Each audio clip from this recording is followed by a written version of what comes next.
जब चर्चाएं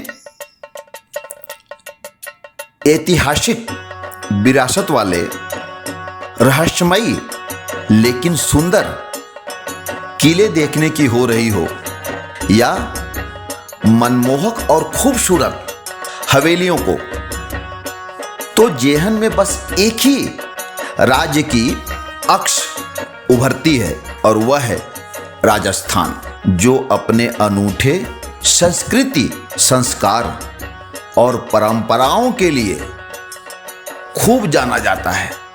हाँ, राजस्थान के कुछ शहरों को मुख्य नाम की अपेक्षा उपनाम से अधिक याद किया जाता है। जैसे राज्य की राजधानी जयपुर को यदि पिंक सिटी कहते हैं तो उदयपुर को व्हाइट सिटी कहते हैं। हालांकि उदयपुर में तमाम खूबसूरत झील हैं, इसलिए इसे झीलों की नगरी भी कहा जाता है। और वहीं जैसलमेर को स्वर्ण नगरी के नाम से जाना जाता है। और स्वर्ण नगरी कहा भी क्यों न जाए, क्योंकि रेगिस्तानी इलाकों में बने किले पर जब सूर्य की किरणें पड़ती हैं तो सोने की तरह चमक उठते हैं। ठीक इसी परंपरा में उसी तरह जोधपुर शहर को सन सिटी यानी सूर्य का शहर कहा जाता है। हालांकि जोधपुर को देश विदेश में ब्लू सिटी यानी नीला शहर कहने की परंपरा भी है। तो मित्रों, आज हम आपको सैर कराएंगे जोधपुर शहर के मेहरानगढ़ किले का, और मेहरानगढ़ फोर्ट की आपको विशेषताएं बतलाएंगे।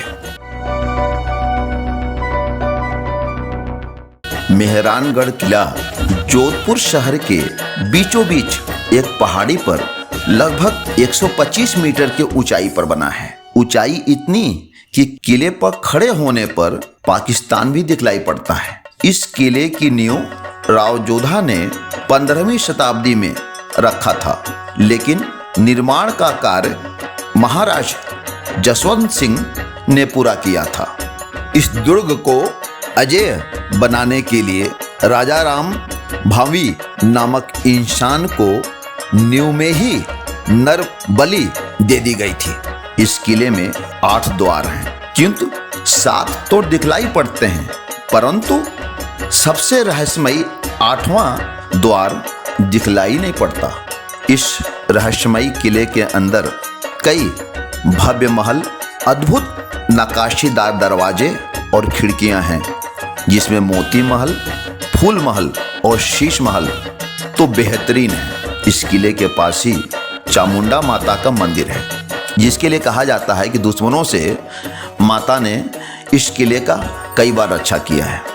इस किले की दीवारें 10 किलोमीटर तक फैली हुई हैं, इसलिए यह भारत का सबसे विशाल किला भी कहा जाता है। दीवारों की ऊंचाई 20 फुट से लेके 120 फुट तक, तो चौड़ाई 12 फुट से लेके 70 फुट तक है। न बहुत आश्चर्यजनक, लेकिन सत्य है। तो मित्रों, यदि खूबसूरत शहर और रहस्यमयी किले को देखने के लिए आप आ ही गए हैं शहर में, तो एक शाम प्रतिदिन इस किले में होने वाले सांस्कृतिक कार्यक्रम को अवश्य देखें। इसमें बहुत ही आनंद आएगा।